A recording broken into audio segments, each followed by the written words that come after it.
സെഖര്യാവ് അദ്ധ്യായം 9. പ്രവാചകം. യഹോവയുടെ അരുളപ്പാട് ഹദ്രാക്ക് ദേശത്തിന് വിരോധമായിരിക്കുന്നു. ദെമേശെക്കിന്മേൽ അത് വന്നമരും. യഹോവ മനുഷ്യരിലും ഇസ്രയേലിന്റെ സകല ഗോത്രങ്ങളിലും ദൃഷ്ടിവെക്കുന്നു. അതിനോട് തൊട്ടിരിക്കുന്ന ഹമാത്തിനും ജ്ഞാനം ഏറിയ സോരിനും സീദോനും അങ്ങനെ തന്നെ. സോർ തനിക്ക് ഒരു കോട്ട പണിതു. പൊടി പോലെ വെള്ളിയും വീഥികളിലെ ചെളി പോലെ തങ്കവും സ്വരൂപിച്ചു. എന്നാൽ കർത്താവ് അവളെ ഇറക്കി, അവളുടെ കൊത്തളം കടലിൽ ഇട്ടുകളയും. അവൾ തീക്ക് ഇരയായിത്തീരുകയും ചെയ്യും. അസ്കലോൻ അത് കണ്ട് ഭയപ്പെടും. ഗസയും എക്രോനും കണ്ട് ഏറ്റവും വിറയ്ക്കും. അവളുടെ പ്രത്യാശയ്ക്ക് ഭംഗം വരുമല്ലോ. ഗസയിൽ നിന്ന് രാജാവ് നശിച്ചു പോകും. അസ്കലോന് നിവാസികളില്ലാതെയാകും. അസ്തോദിൽ ഒരു കൗലഡേയ ജാതി പാർക്കും. ഫെലിസ്ത്യരുടെ ഗർവം ഞാൻ ഛേദിച്ചു കളയും.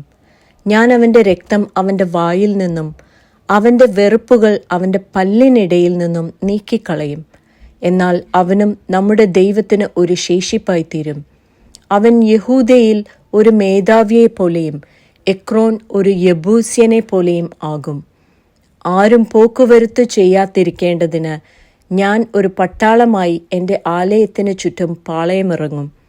ഇനി ഒരു പീഡകനും അവരുടെ ഇടയിൽ കൂടി കടക്കയില്ല. ഇപ്പോൾ ഞാൻ സ്വന്തം കണ്ണുകൊണ്ട് കണ്ടുവല്ലോ. സിയോൻ പുത്രിയെ ഉച്ചത്തിൽ ഘോഷിച്ചാനന്ദിക്ക. യെരൂശലേം പുത്രിയെ ആർപ്പിടുക. ഇതാ നിന്റെ രാജാവ് നിന്റെ അടുക്കൽ വരുന്നു. അവൻ നീതിമാനും ജയശാലിയും താഴ്മയുള്ളവനുമായി കഴുതപ്പുറത്തും പെൺകഴുതയുടെ കുട്ടിയായ ചെറുകഴുതപ്പുറത്തും കയറി വരുന്നു. ഞാൻ എഫ്രയീമിൽ നിന്ന് രഥത്തെയും യെരൂശലേമിൽ നിന്ന് കുതിരയെയും ഛേദിച്ചു കളയും. പടവില്ലും ഒടിഞ്ഞുപോകും. അവൻ ജാതികളോട് സമാധാനം കൽപ്പിക്കും. അവൻ്റെ ആധിപത്യം സമുദ്രം മുതൽ സമുദ്രം വരെയും നദി മുതൽ ഭൂമിയുടെ അറ്റങ്ങളോളവും ആയിരിക്കും. നീയോ നിന്റെ നിയമരക്തം ഹേതുവായി ഞാൻ നിന്റെ ബദ്ധന്മാരെ വെള്ളമില്ലാത്ത കുഴിയിൽ നിന്ന് വിട്ടയക്കും. പ്രത്യാശയുള്ള ബദ്ധന്മാരെ, കോട്ടയിലേക്ക് മടങ്ങി വരുവിൻ. ഞാൻ നിനക്ക് ഇരട്ടിയായി പകരം നൽകും എന്ന് ഞാൻ ഇന്നു തന്നെ പ്രസ്താവിക്കുന്നു.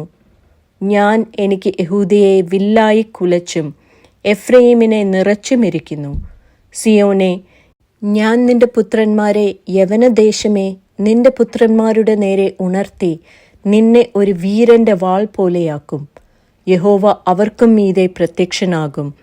അവൻ്റെ അസ്ത്രം മിന്നൽ പോലെ പുറപ്പെടും. യഹോവയായ കർത്താവ് കാഹളമൂതി തെക്കൻ ചുഴലിക്കാറ്റുകളിൽ വരും. സൈന്യങ്ങളുടെ യഹോവ അവരെ പരിച കൊണ്ട് മറയ്ക്കും.